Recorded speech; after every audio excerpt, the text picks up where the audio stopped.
Good afternoon. We are welcoming you. We are happy to see all of you in Lviv region, in Ukraine, and thank you for coming in such a tough period for our country. Your support is really important for all of us. Ми справді надіємося, що цей візит зможе ще раз привернути увагу до тої ситуації, яка склалася у нас і до війни нашої держави. And we do hope that this visit will make all of us once again focus on the war and on the situation in our country. It's a very brave step on your side. Тому що лінія вогню близько. Since the front line is close to our region as well. Ми на вас покладаємо важливу місію розказати про те, що діється тут в Україні. And that's why your mission is a very important one, to share the information about what is happening here in Ukraine. Дякую Європі за підтримку. We are really grateful to Europe for its support of Ukraine. З своєї сторони ми, звичайно, хотіли, щоб Євросоюз, Європарламент рішучіше заступав щодо євроінтеграційного курсу України, сказав не тільки на словах, що ми частина Європи, а зробив практичні кроки. And of course, we would all like the EU and the European Parliament to be more decisive, not just to make declarations, but to take important decisive steps. Ми б хотіли, щоб Європа закрила порти для російської нафти. We would like Europe to close its ports for Russian oil.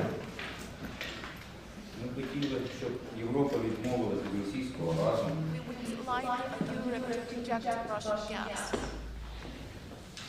Тому що кожен день війни сотні смертей українських дітей. Since every day war is bringing hundreds of deaths to Ukrainian children. Ми рішуче захищаємо не тільки власну землю, але й ті принципи Європейського Союзу, гідність, демократія. We are determined to stand and to advocate and to fight not only for our freedom but for the European principles, which are freedom, democracy, human dignity. Ми не просимо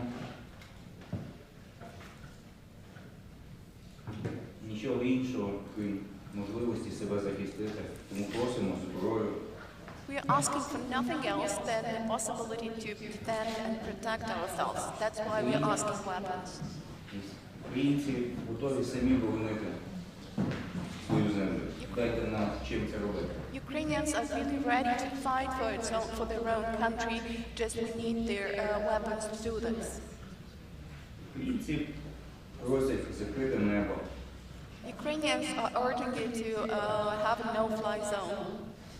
Тому що російські літаки і ракети не воюють з українською армією, вони воюють з українським народом, з дітьми, жінками. Because the Russian aircraft are not really fighting the Ukrainian army, they are fighting Ukrainian civilians, women and children.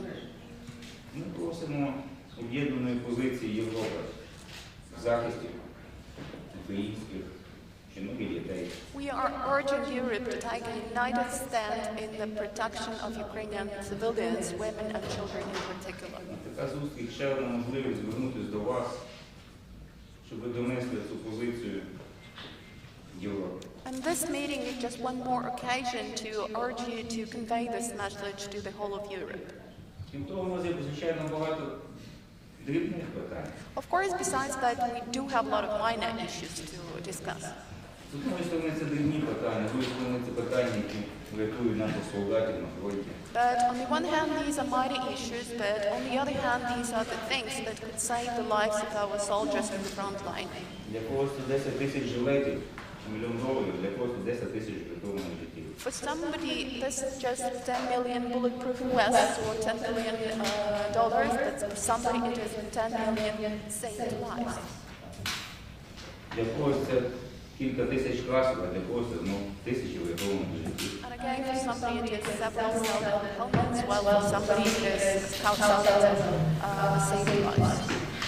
Я хотів, щоб ви донесли, що ми переможемо. That's why I like you to convey the message that we will definitely win. Але ми закликаємо підтримати Україну в цей важкий час. But we are urging you to support Ukraine in this complicated period. Дякую за ваш візит. Thank you for your visit. Справді величезне дякую за ту допомогу, яку ви здійснюєте санкціями проти Росії. And we are really grateful to all of you for the support you're providing in the form of sanctions imposed on Russia. І тою військовою допомогою, яку ви здійснюєте. And we are also grateful for the military assistance you're providing to Ukraine. Але на війні нема проміжних полів. Є або добро, або зло. But you know, at wartime there is only black and white. There is only the evil and the good. Ми – це сторона добра і світла. You are the side of good and light. Тому, коли ви відключаєте російські банки від свіфта, то відключаєте всіх із Сбербанком теж. That's why when you cut off Russian banks from SWIFT, please do it to all Russian Ми banks. бачимо багато років половинчасті рішення. Час прийшов бути рішучим. It's high time to pass decisive actions, take decisive actions, because over a period of time we have seen some half decisions. Прийміть рішучі рішення, і ми переможемо. Дякую. Decisive action and we will definitely win. Я хотів надати слово Андрію Івановичу Садовому, меру міста Львова. Now I'd like to report to the mayor of Lviv. Шановний пане голово, шановна пані віце-прем'єр-міністр, шановні депутати, голови Верховної Ради, our old good friends. Dear ladies and gentlemen, dear head of the Lviv military administration, dear vice prime minister, dear members of the European Parliament. Today, Lviv, huge refugees center. During 2 weeks, Lviv hosts more 200,000 refugees. And every day we host new thousand refugees. До сьогоднішнього часу ми не отримували жодної міжнародної допомоги. So we are hosting a lot of displaced persons, as you have heard, and by this time we haven't got any international assistance in this respect. Фактично, we completely rebuilt all schools, theaters, library, 500 закладів освіти і культури. Educational institutions and cultural institutions. Тисячі львів'ян, десятки тисяч львів'ян приймають біженців на себе вдома. So tens of thousands of Lviv residents are hosting displaced persons at their homes. Governor host, I am host, a lot of my colleagues host refugees. І я би дуже хотів, щоб світ це знав. And it would be really good if the world knew about that Щоб fact. представники міжнародних організацій були тут. The representatives of international institutions should be staying here, Щоб вони мали таку саму сміливість, яку маєте ви. and they should be as brave as you are. Тому що нам потрібні великі мобільні центри для розміщення людей з санітарією, з можливістю приготування їжі. Because we need some large mobile centers for hosting people, and these should be the centers equipped with all the sanitation things. Нам потрібні будинки, які легко можна скласти і дати людям можливість жити нормально. We need some portable houses which we could easily build, so to say, and people could live in them. Тобто через вокзал в день проходить 60 тисяч людей. Actually, we have the traffic of about 60,000 people through our railway station on a daily basis. Частина лишається тут, частина їде далі. Some of these people stay in Lviv region, while the others are moving І ми маємо forward. велику повагу до тих українців, які лишаються тут, тому що вони вірять в нашу швидку перемогу. And we really respect the Ukrainians who are staying in our territory here because they do believe in our quick victory. І вони розуміють, що нашу країну треба буде відбудовувати. And they do realize that we will all together need to rebuild our country. Львів'яни віддають все останнє, що вони мають. Lviv residents are really giving all they have to these Тобто people. утримання один день тимчасово переселенців – це орієнтовно $1 мільйон один день. One day of staying of all those displaced persons here is about $1 million. Тисячі волонтерів задіяні в обслуговуванні. We've got thousands of volunteers who are involved in servicing these people. Тому потрібна реальна фінансова підтримка. That's why we require real financial assistance. Потрібні продукти довготривалого зберігання. We require food with a long expiry period. Потрібні медикаменти. We need medications. Я щойно їздив на склад, на один з складів, куди приходить гуманітарна допомога. And I've just gone to one of the warehousing facilities to which the humanitarian aid is provided. В більшості це є вживані речі. Mostly these are second-hand things. І якщо говорити про медикаменти, то дуже багато є ковідних масок і халатів. And if we speak about medicines, normally we have a lot of COVID masks and other things for COVID. Хоча ми потребуємо продуктів довготермінового зберігання. While at the same time we do require food with a long shelf life. Тому що ми годуємо людей кожного дня. Because we have to provide food to people on a daily basis. Сніданки, обіди, вечері. This is breakfast and all the other meals. Ви можете сьогодні, завтра поїхати, подивитися, як це все організовано. You may go to any place and to see the way it is Ви можете organized. поїхати на вокзал, подивитися. You may go to the railway station to have a look at that. Будь-який з наших центрів. To any of our centers. Це найбільший в світі сьогодні центр прийому біженців. This is the largest hub, the largest center for hosting displaced persons now in the Але ви world. будете здивовані, воно все працює як годинник. But it really works as a clock. Тому що ми з губернатором багато працювали ще перед тим. Ми розуміли, що нас чекають складні часи. That's because me and the head of the administration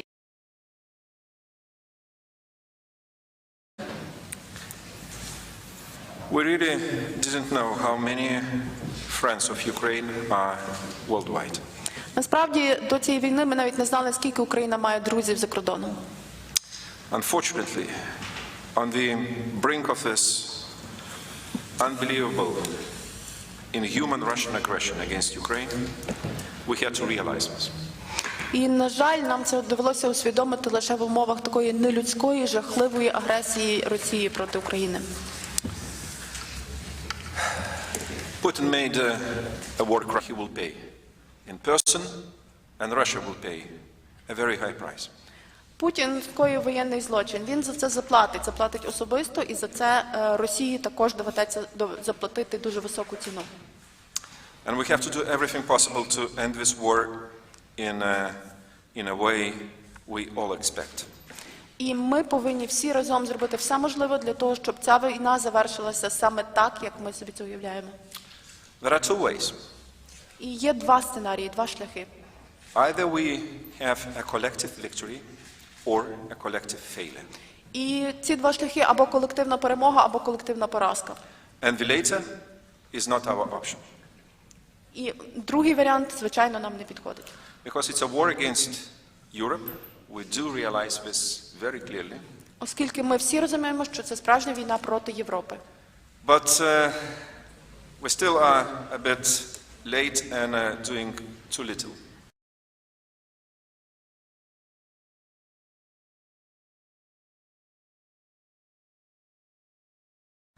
To help Ukraine. Але ми таки робимо замало і трошки з запізненням для того, щоб допомогти Україні. If I look back months and years back to even EU policy towards Ukraine, it was really less determined to move forward. Насправді, якщо переглянути місяці та роки політики Євросоюзу по відношенню до України, то, напевно, нам треба було рухатися набагато швидшими темпами. But again, I can tell you very frankly, I see such a change. Але я щиро можу вам сказати, що зараз я бачу дуже суттєві зміни. And there are very few in the European Parliament, those I openly call agents of Putin. І в Європарламенті насправді є дуже небагато осіб, яких я відверто можу назвати агентами Путіна. Between 20 and 30. Десь 20-30 чоловік, напевно. Who don't support our resolutions and our actions. Які не підтримують наші резолюції та наші дії. But you know, we disregard them. I mean, there is a very solid majority, and you have to know that you have every day, more and more friends in the European Parliament. Але нам таки вдається з ними боротися, ігнорувати їх, оскільки в нас сформувалася переважаюча більшість, і ви мусите зрозуміти, що з кожним днем в Європарламенті вас стає все більше і більше прихильників. Now, our concern should be how to translate our support and sympathy into action, real action, supporting Ukraine and winning this war. І зараз основне наше завдання – подумати про те, яким чином перетворити наші рішення, нашу підтримку у дії, таким чином, щоб Україна якнайшвидше виграла цю війну. And we should do even more sending humanitarian assistance, providing macro-financial assistance, as well as military ammunition assistance to Ukraine. І, звичайно, в першу чергу ми повинні ще більше посилити свою гуманітарну допомогу, яку надаємо Україні, також макрофінансову допомогу і військову допомогу. All formal decisions are made. Всі офіційні рішення приймаються. But probably one thing is clearly missing on the EU side. Вони вже фактично прийняті, але, напевно, бракує ще одного елементу. It's a candidate status of Ukraine. Це статус України як кандидата до вступу в Євросоюз. My personal opinion, in Versailles, the summit has failed. Didn't bring what we have expected. На мою думку, той саміт, який відбувся, не привів до тих результатів, яких ми очікували. I will never sign up by that summit conclusions. Never. Я ніколи би не підписався під рішеннями цього саміту. So that's why this excellent group, which is absolutely voluntary, and we organized this trip in a matter of 2 days. Саме тому ми, це чудова група, яка тут є на абсолютно добровільних основах, організувала цей візит до України. Ми його організували буквально за 2 дні. And again we came to Lviv, which is an important historical city of Ukraine. І ви бачите, що ми прибули до Львова, оскільки це дуже важливе історичному ракурсі місто України. With idea to launch European Ukraine Forum. Оскільки нам спало на думку, що ми можемо створити так званий європейсько-український форум. Which is the main task, very simple. І завдання цього форуму буде дуже простим. To make everything possible to bring Ukraine to EU. Зробити все можливе для того, щоб Україна якнайшвидше стала членом Євросоюзу. I will not speak about the timeline. Не можу говорити тут про часові рамки.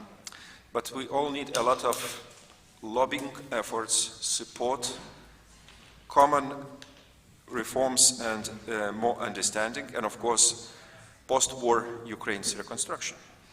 І просто треба сказати, що для того, щоб цього досягнути, нам потрібно об'єднати зусилля, нам потрібно забезпечувати підтримку, лобіювати інтереси України, здійснювати реформи і також подумати про те, як буде Україна відбудовуватися після закінчення війни. So that's why I ask your permission to use Lviv as a place we launch this initiative. Тому я би хотів попросити у вас дозволу вважати Львів саме тим місцем, де ми розпочинаємо цю ініціативу. And invite you, Ukrainian politicians and friends and NGOs, to join this forum. І я би хотів попросити вас, українських політиків, представників неурядових організацій, депутатів, долучитися до цього форуму. To make much more than we did before. Для того, щоб ми могли зробити набагато більше, ніж зробили до цього. And we have again a very practical request to your side. І в нас до вас одразу така практична пропозиція. We would really need a clear list of humanitarian assistance most needed on your side. What comes to food supply, medicine supply, humanitarian supply, including military ammunition. В першу чергу нам потрібно від вас перелік того, що є найбільш необхідним на даний час. Тобто це стосується їжі, медикаментів, гуманітарної допомоги і також і військової амуніції. And you have to know that a real, strength of us. І ви повинні пам'ятати, що справжня наша сильна точка – There are so many friends on both sides of his table. це те, що всі ми, які зібралися за цим столом, друзі. Sergey, Andriy, Ivanka, Maria, Andriy. Сергій, Андрій, Іванка, Марія, Андрій. So we speak very informal language. Ми говоримо фактично між собою на неофіційному рівні навіть. But we will win. І ми виграємо.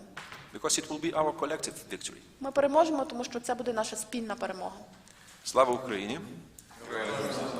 And let me to introduce my excellent colleagues who agreed to come at such a short notice. І дозвольте мені представити моїх колег, які погодилися за такий короткий час долучитися до цієї подорожі до України.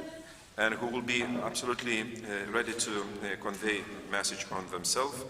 Viola von Kramon Taubudel, she representing Greens. Отже, Віола фон Крамон Таубодель, вона представляє зелених. And the rest of the team is Renew Europe. А всі решта члени команди це представники Renew Europe. And we will make Renew Ukraine. І ми, напевно, організуємо Renew Ukraine. Andreas Gluck. Андреас Глюк He's from Germany. з Німеччини.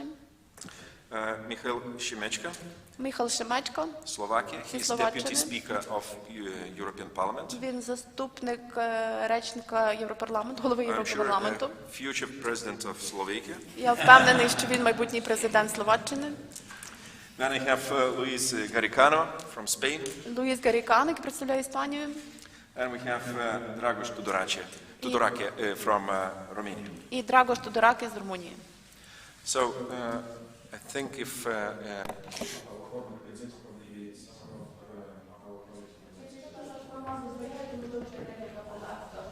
Так, дякуємо Петрасу Ауштрявічусу. Щодо списку, то, як підказують представники Львівської обласної військової адміністрації, він готовий і вам його передадуть в кінці зустрічі.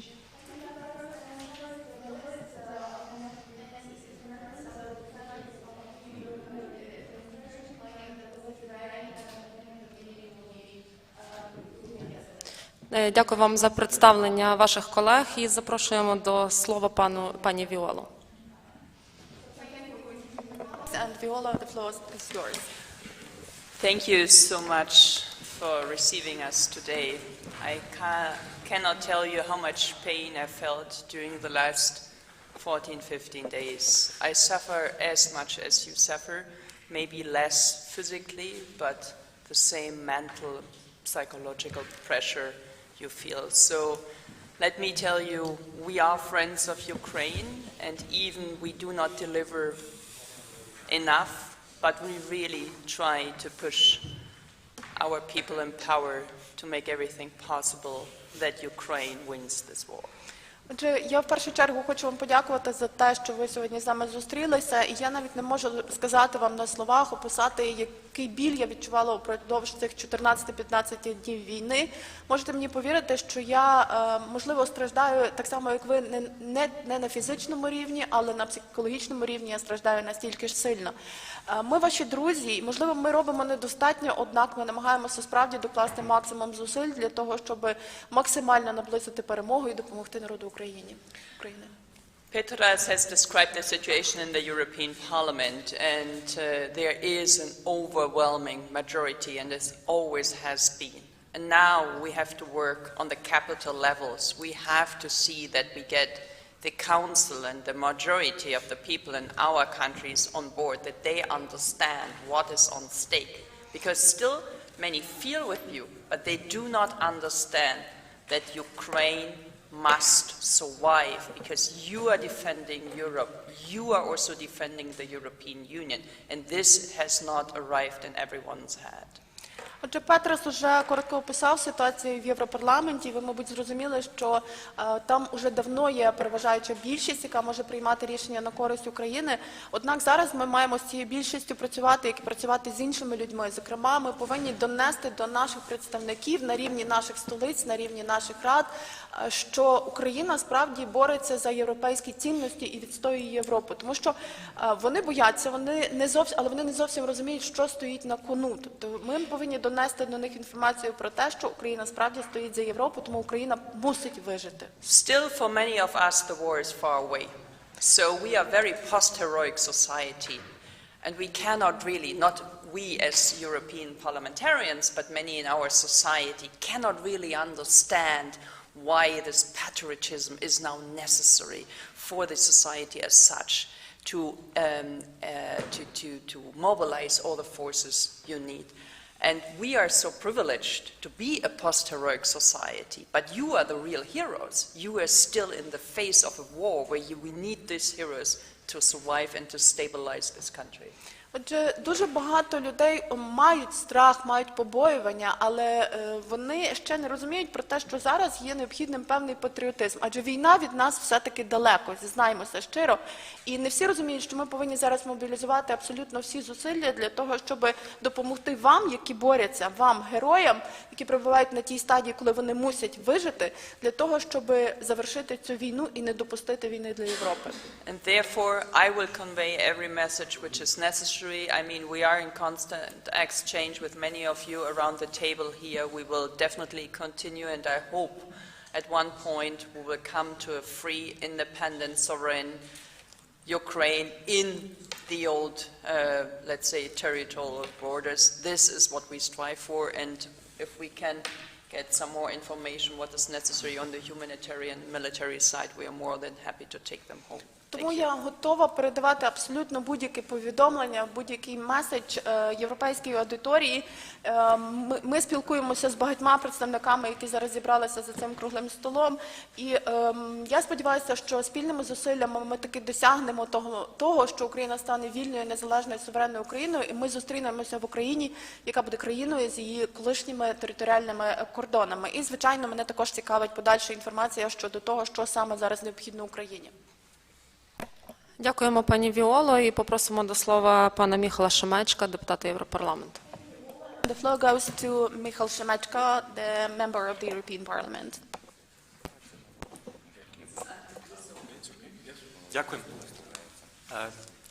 Thank you very much, and thank you for having us at this difficult moment. I will try to be very brief because a lot has been said. I think two things are clear. One, as you have said, this is indeed a fight between lightness and dark, between good and evil, and nobody who has seen or heard what has happened in Mariupol and other cities can deny that. And there are rarely moments in history where the situation is so black and white, and this is one of them. Отже, в першу чергу дякую за те, що ви погодились з нами зустрітися в цей скрутний для України час. І справді, я спробую коротко окреслити ситуацію, тому що вже багато всього було сказано. Справді, як ви сказали, є два моменти. Перший з моментів полягає в тому, що зараз час добра і зла, боротьби добра і зла, світла і темряви. Дуже рідко бувають в історії такі моменти, коли чітко видно цю позицію добра і зла, але зараз саме такий момент, і це не може заперечувати ніхто, хто бачив якісь кадри з Маріуполя чи інших міст України. And the second point, which is clear, is that Ukraine is, as many of you said, is fighting for European values, fighting for what Europe is, for the soul of Europe.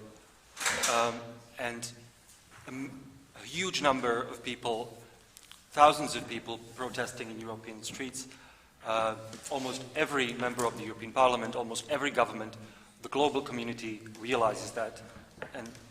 And for all of your frustrations, this is a fact, and it needs to be said.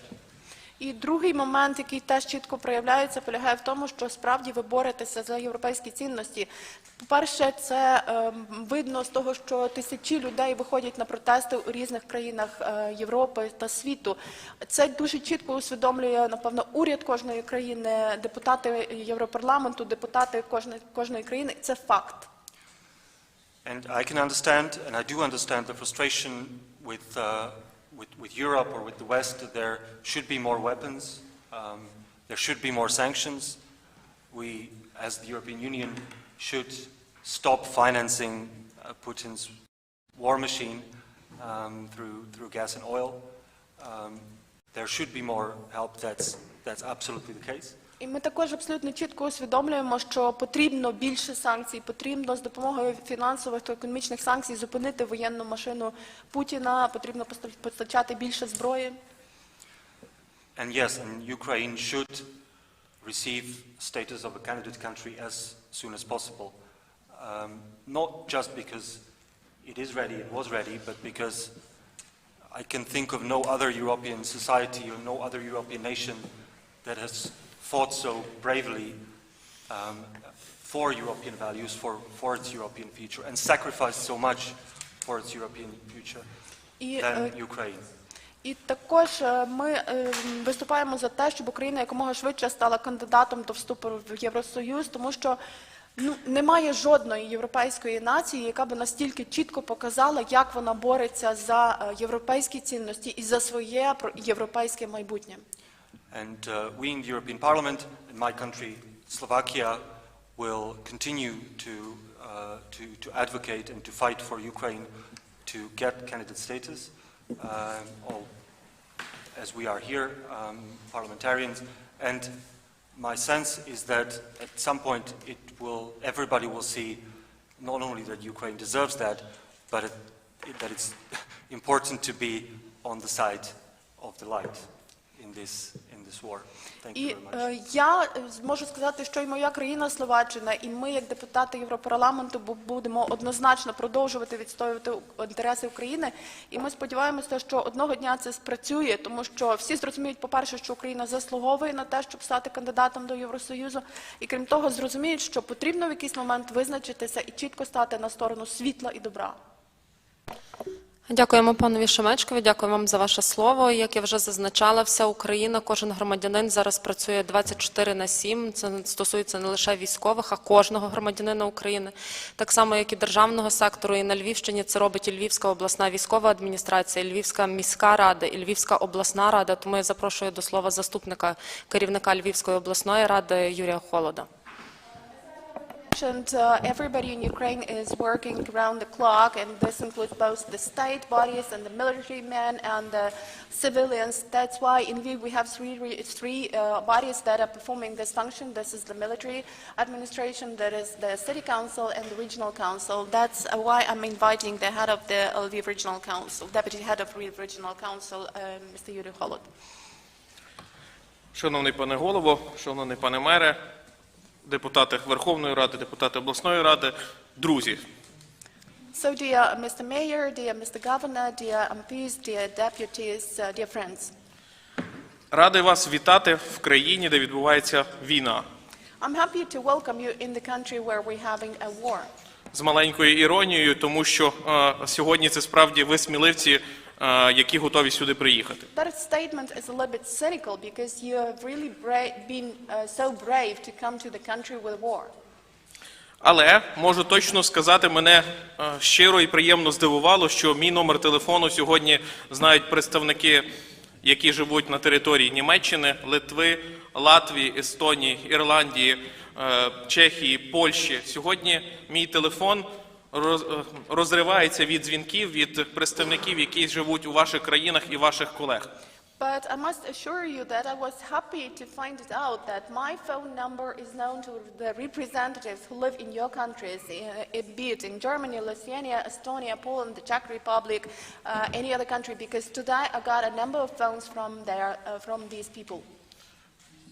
Моя відповідальність стосується тут гуманітарного блоку, і я щиро хочу подякувати вам і за те, що ви першими відкликалися на наші, в першу чергу, гуманітарні проблеми, які вже сьогодні є тут.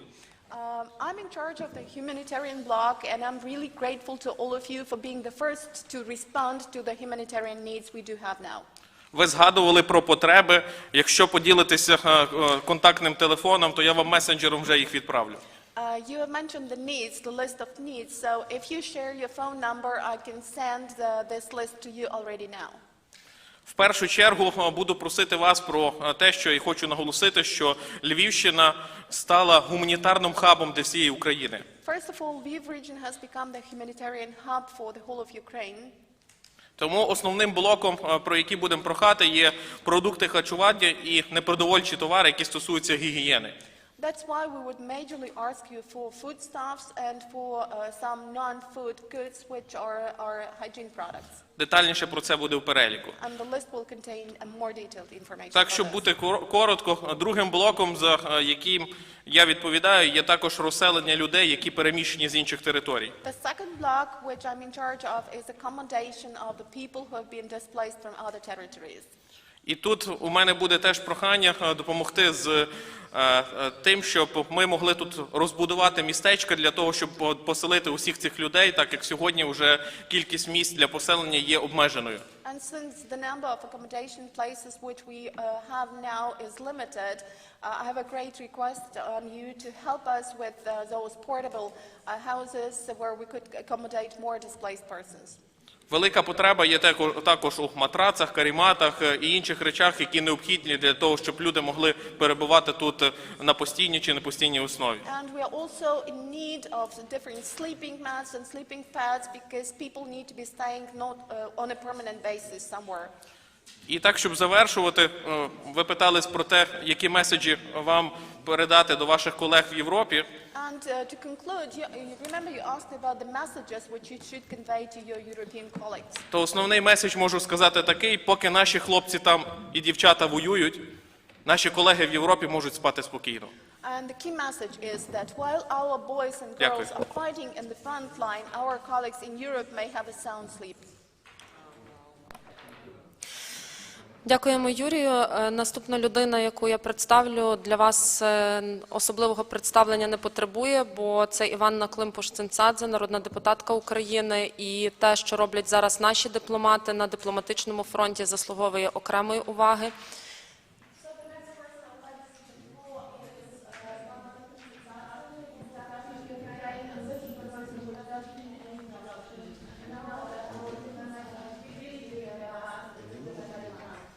Бо вони б'ються до останнього, сподіваючись на те, що інколи здається неможливим, але розраховують на всі 100% на вашу підтримку.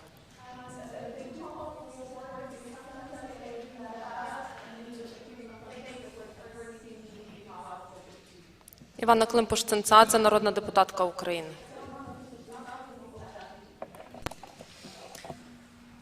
Дякую. Dear friends, first of all, thank you for coming. This is a really serious step, and this is really a serious example of support for Ukrainian people, thus meaning that you are not afraid of war together with us, and you are standing with us not just by talking about words, about values, but you are coming here to express those as well. Отже, дуже дякую, шановні колеги, за те, що ви сюди приїхали, оскільки це справді серйозний крок. Ви показали, що ви не лише на словах підтримуєте Україну, а що ви не боїтеся приїхати до цієї країни і надати нам справжню реальну підтримку. Не знаю, українською чи англійською, я не дуже щось розумію, як українською. Оскільки хоч ми з вами зустрічаємося у Львові, і Львівська область гостинно вас зустрічає, як і багатьох українських внутрішньопереміщених осіб, і багатьох тих, хто стає сьогодні біженцями і проходить через Львівську область. Я би хотіла говорити про допомогу, яка необхідна всій країні для того, щоб ми вижили, і для того, щоб ми разом спільно з вами могли зупинити той геноцид проти українського народу, який веде Російська Федерація вже сьогодні активно з залученням Білорусі і з виведенням, до речі, військ із так званої Абхазії, із Карабаху, із залученням потенційно військ із Вірменії. So, though we are having this meeting in Lviv, which has kindly hosted us and which is hosting the IDPs, we should speak about the humanitarian aid to be provided to displaced persons. But I would like to talk to you about the overall humanitarian aid that should be provided to the whole of Ukraine to stop this genocide which has been launched by the Russian Federation, already involving the troops of Belarus and probably involving the troops which have been withdrawn from the territory of the so-called Abkhazia, Karabakh and Armenia. Я би виділила 4 основні напрямки. And I would point out 4 major blocks. Перший і найголовніший – серйозна військова підтримка у вигляді протиповітряної оборони, протиракетної оборони, протитанкової оборони, захисного спорядження для кожного нашого солдата і офіцера, які сьогодні як знаходяться у Збройних силах України, так і знаходяться в територіальній обороні, стаючи на захист своїх міст і селищ і містечок, але дуже часто стаючи на захист голими і без потрібної зброї.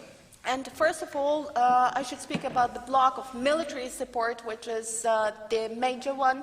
And we should speak here about air defense, about anti-tank, anti-missile complexes, about protective equipment, because we should remember that we have soldiers of the armed forces and we have territorial defense forces. And these people need equipment because quite often they start defending their country, but they have no necessary equipment and ammunition.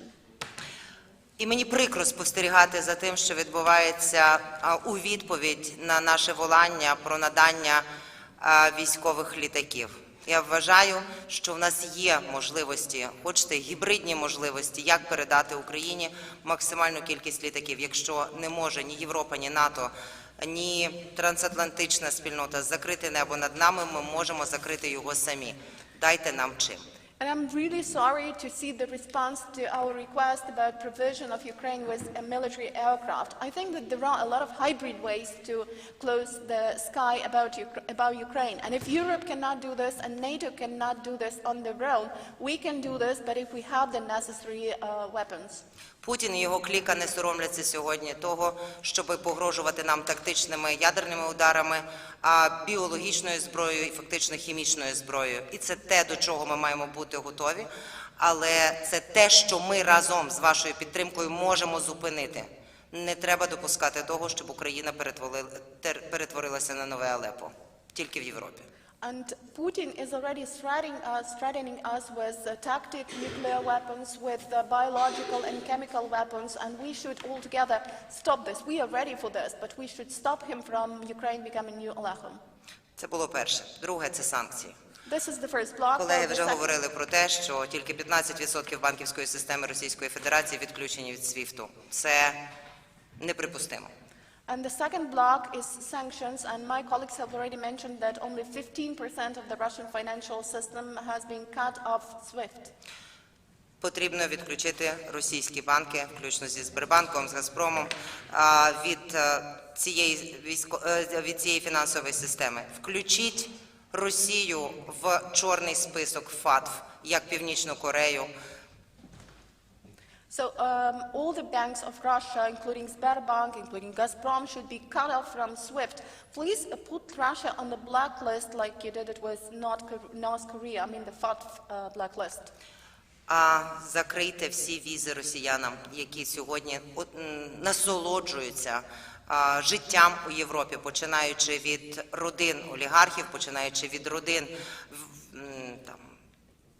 тих, хто приймають рішення на території Російської Федерації, для того, щоб вони відчули, що це особисто і почали змінювати політику своєї країни. Please cancel all the visas for all those who are enjoying their life somewhere in Europe, for their families, for them personally, because starting with the oligarchs and up to the decision makers who are passing the major decisions, this should be done for them to really feel that this is something personal, and then they will probably change something. Припиніть імпортувати нафту і газ з Російської Федерації. Stop importing gas and oil from the Russian Federation. Зробіть списки ваших підприємств, які продовжують працювати сьогодні в Росії, добитися від своїх урядів, щоб вони провели з ними розмову, щоб вони припинили функціонування в Російській Федерації. Make the list of the companies of your countries which are still staying in the Russian Federation doing business with this country, and make your governments have some talks with those companies for them to stop this activity. Є ще більший список цих санкцій. Третій напрямок – це гуманітарна допомога. And the third direction is humanitarian assistance. І тут колеги говорили про те, що потрібно тим областям, не тільки Львівщині, а тим областям, які на заході країни сьогодні надають максимальну підтримку всім, хто намагається знайти безпечне місце для того, щоб пережити ці страшні часи. And my colleagues have already mentioned what is necessary for all the western regions of Ukraine, which are trying to host and accommodate the people who have come from other territories, trying to find some safe place to survive in those times. Але нам потрібна додаткова гуманітарна допомога, яку потрібно доставляти в ті міста, які знаходяться або під облогою, під обстрілами, де немає електрики, де немає світла, де немає продуктів харчування, де немає медичного забезпечення. But we also need to have humanitarian aid delivered to the cities which are now under siege, with no electricity, with no water, with no food, with no medications. Я думаю, тут я можу зупинитися. Дякую. I think that is the last statement. А ні, я мушу сказати про європейську перспективу. I should still speak about the European prospects. Ми дякуємо за те, що Європейський парламент був тою інституцією, яка відкрила двері для можливості розгляду кандидатського статусу України. Ви політично зробили все від вас залежне. We are grateful to the European Parliament for doing everything that politically depended on you. You opened the door for the very possibility for Ukraine to become the EU candidate member state. Але ми бачимо, що Версальська декларація Європейської Ради не була такою амбітною і не продовжила надання Україні цієї безпосередньої можливості рухатися за швидким треком. But we can see that the Versailles Declaration of the European Union, of the European Council, was not that ambitious, and unfortunately, it did not provide Ukraine with the opportunity to move along this fast-track accession procedure. Ви, як європейські парламентарі, ми, як українські, я сподіваюся, спільно з вами зараз тиснутимемо на Європейську комісію для того, щоб її рішення було адекватним і для того, щоб вона таки відкрила можливість до наступного саміту Європейської Ради, який відбудеться 21 чи 22 березня, для того, щоб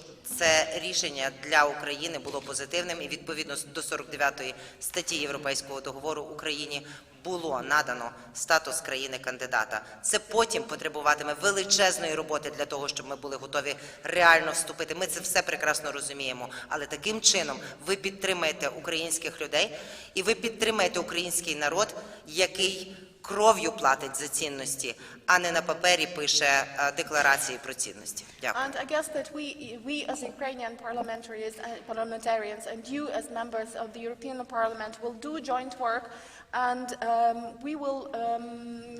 this will lead to the situation when, during the formal official summit that is due to take place on the 21st or 22nd of March, the decision of the European Commission will be already adequate. And then, of course, there will be a lot of work to do for us to really be ready for joining the EU. But at least this will pave the way for our becoming a member of the EU. Дякуємо, пані Іванно. І я запрошую до слова Марію Іонову, ще одного бійця дипломатичного фронту, народну депутатку України. One more diplomat of Ukrainian People's Deputy. Дякую. Чесно кажучи, ми зараз більше так англійською готові говорити, знаєте, бо дуже багато спілкуємося, але українською теж вийде. Дорогі друзі, ви завжди були тією інституцією, які нас дуже розуміли завжди і дійсно відвідували і лінію фронту з 2014 року, і ви завжди усвідомлювали на 3 кроки вперед, що буде робити Путін. So, dear friends, you have really always been the institution which has supported us, and you have been to the front line, starting with the beginning of events in 2014, and you have always realized everything 3 steps forward, so to say.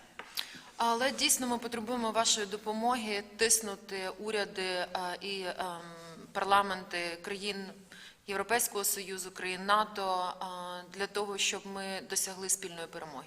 But we do require your assistance in exerting pressure on the governments of EU countries, NATO countries, on the parliamentarians of those countries for us to have victory. Ми знаємо, що ви поїдете з України з історіями, які вражають весь світ. We know that you will leave Ukraine having in your portfolio the stories which really impress the whole world. Мер Городне, Чернігівська область, застрелився сьогодні, тому що не захотів співпрацювати з російськими окупаційними військами.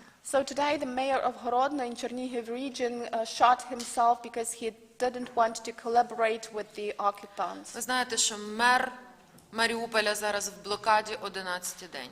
You know that the mayor of Mariupol has been staying under the blockade for 11 days. Мер Мелітополя був взятий в заручники. Ніхто не знає зараз, яка його доля. Mayor of Melitopol has been taken hostage, as nobody knows what his У fate нас now is. героїчні мери і Миколаєва, і Херсона, і навіть маленьких містечок на Луганщині. Mayors of Mykolaiv, Kherson, and even small cities in Luhansk region are real heroes. Мер Гостомеля був вбитий, який біля Києва містечко. The mayor of Hostomel, which is in the outskirts of Kyiv, was killed. Ви завжди дуже багато уваги приділяли реформі децентралізації, допомагали і технічно, і фінансово. You've always been paying a lot of attention to decentralization reform. You have been helping both financially and technically. І, на жаль, так само і ваші зусилля зараз розбомблені забороненими різними бомбами і ракетами. And unfortunately, it is also your effort that is now being destroyed and has been destroyed with banned mines and missiles.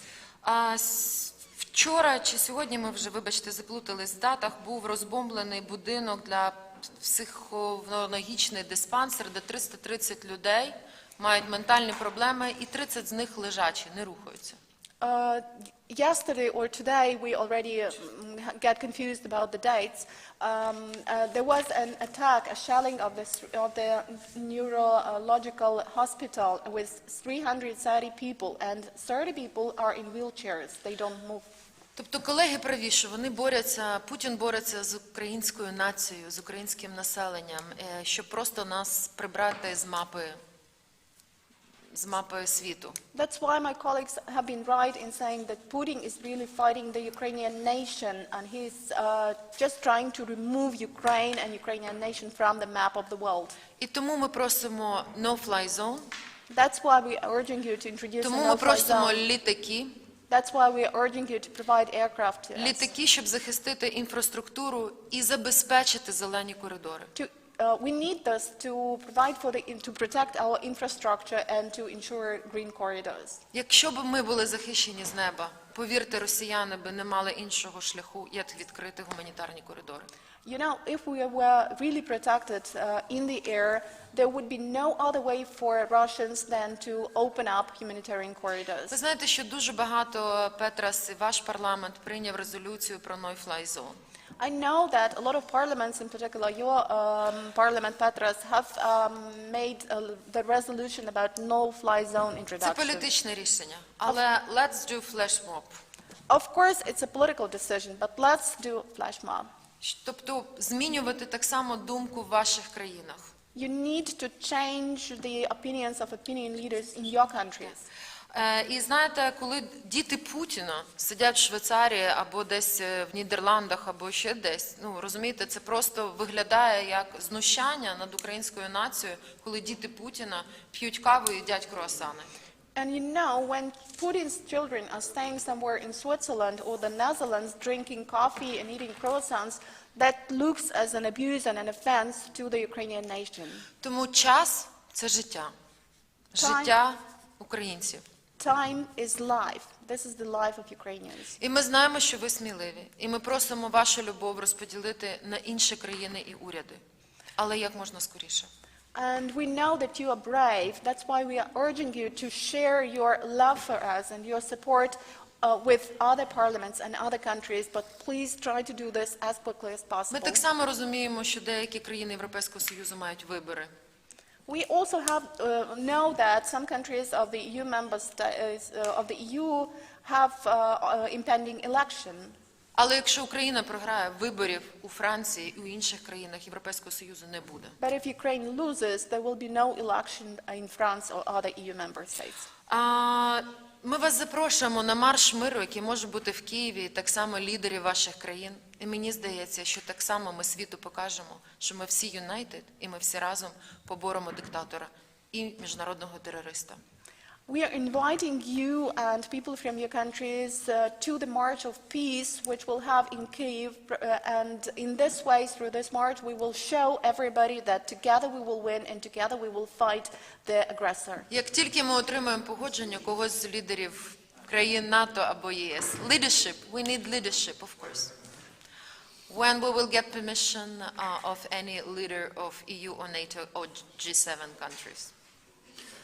Probably we can start from France, you know, one of the guarantees of Budapest Memorandum. He will win elections if he comes. In Ukraine. In Ukraine. Дякуємо, пані Марію. На жаль, за браком часу ми мусимо завершувати. Ми живемо в такий час, коли на кожного покладено обов'язки, як я вже казала, 24/7. Єдине... Будь ласка, делегуйте, будь ласка, кого? Будь ласка. Speech by the representative of the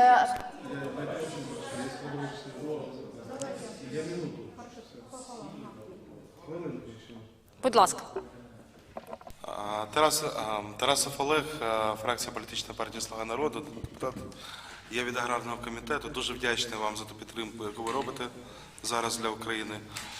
Я не буду зупинятися на військових питаннях, було дуже багато озвучено з цього приводу.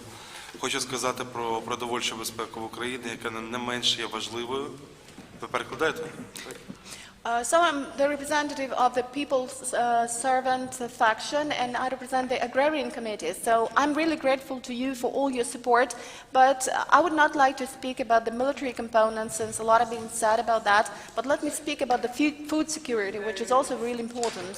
Яка зараз є не менш важлива, ніж воєнна. В Україні зараз буде проходити посівна кампанія, і Україна майже повністю забита commodities, товарами на складах.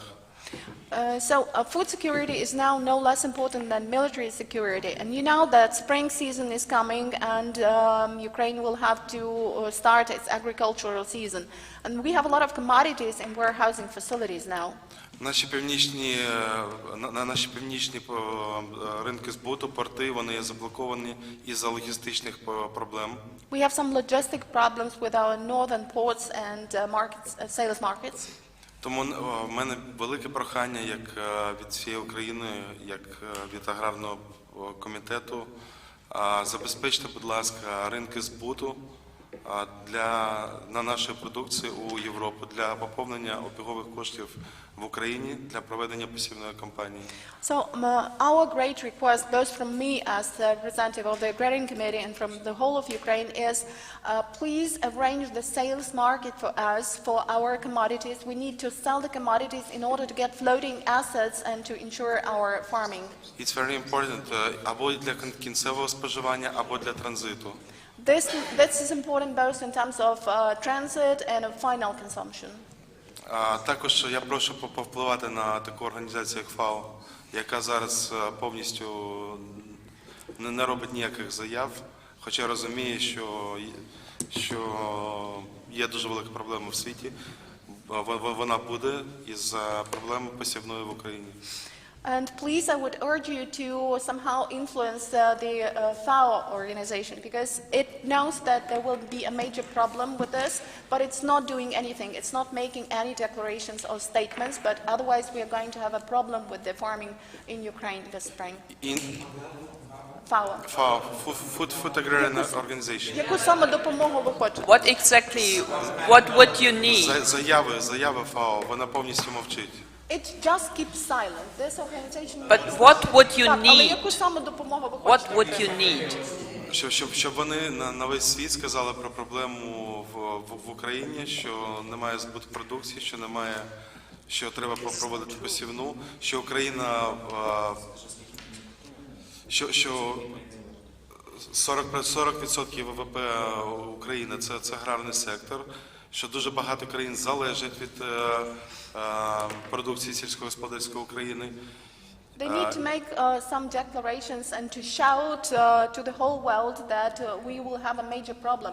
The point is that 40% of Ukraine's GDP, this is agriculture, and a lot of countries are dependent on Ukrainians' agriculture. Ще є проблеми в Україні, є дуже велика проблема з дистопливом, посівматом, насінням. Основна стаття – це дистопливо. Якщо можна якось посприяти в цьому питанні. So, and Ukraine is facing major problems with, in particular, fuel, with seeds, and I guess that fuel is the major issue. So, if you could somehow urge FAO to do something about that and to help us, this would be great. So, save Ukraine, please open your markets, and we will be very grateful for you.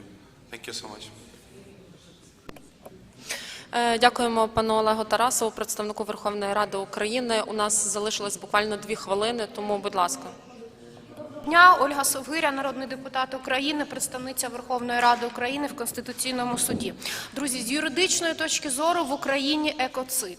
Це факт, це всі розуміють, і я впевнена, що за той злочин, який відбувається в Україні, за той злочин проти нашої нації, буде понесена відповідальність, і Путін і його влада будуть притягнуті до відповідальності. Але я хочу сказати про інше. Годину тому. So I'm sure, dear colleagues, that you all understand that we have ecocide in Ukraine, and definitely Putin and his colleagues will be brought to accountability for that. Я хочу сказати про те, що годину тому ми почули заяву представника Червоного Хреста, який, по суті, на сьогоднішній день самоусунувся від своєї місії в Україні. На сьогодні в Київській області, по всій Україні організуються коридори, по яким ми намагаємося вивести цивільних мешканців. Яку допомогу ми маємо від Червоного Хреста? Друзі, на жаль, ніякої.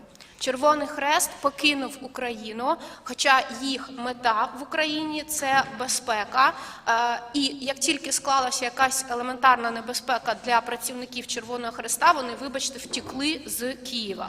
На сьогоднішній день, годину тому, вони заявили, що вся їх роль в організації коридорів безпеки в Україні буде зводитися до того, що вони дадуть машину, яка буде їхати попереду колони.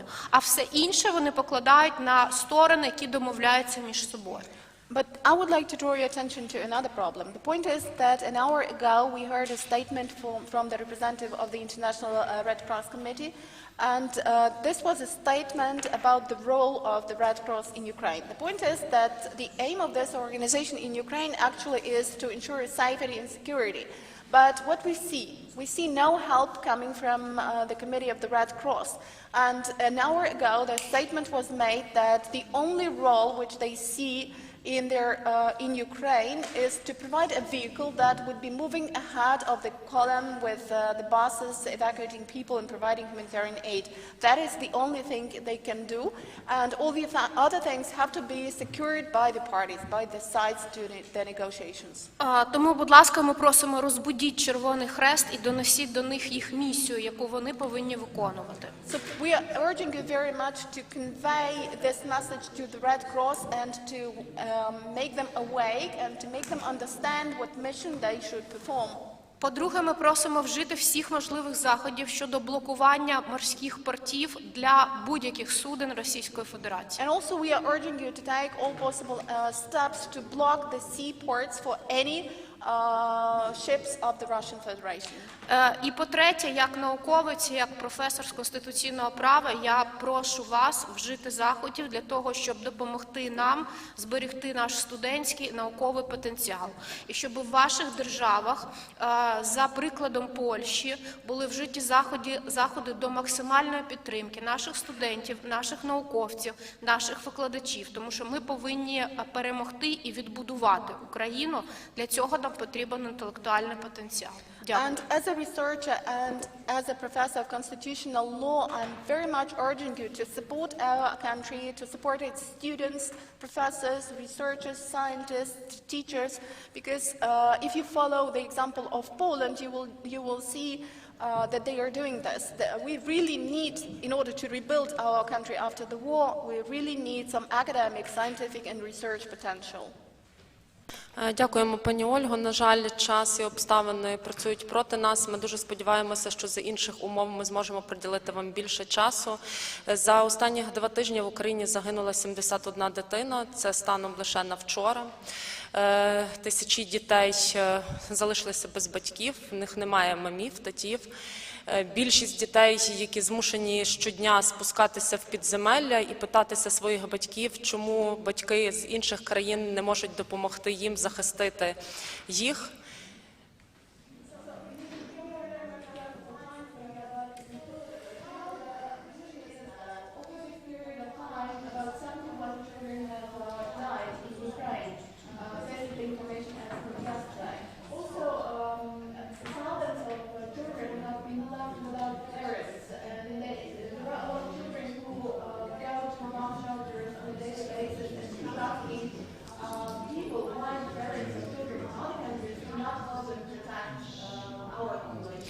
Вони просять батьків інших дітей з інших країн допомогти нам, і ми дуже сподіваємося, що ви їх не розчаруєте.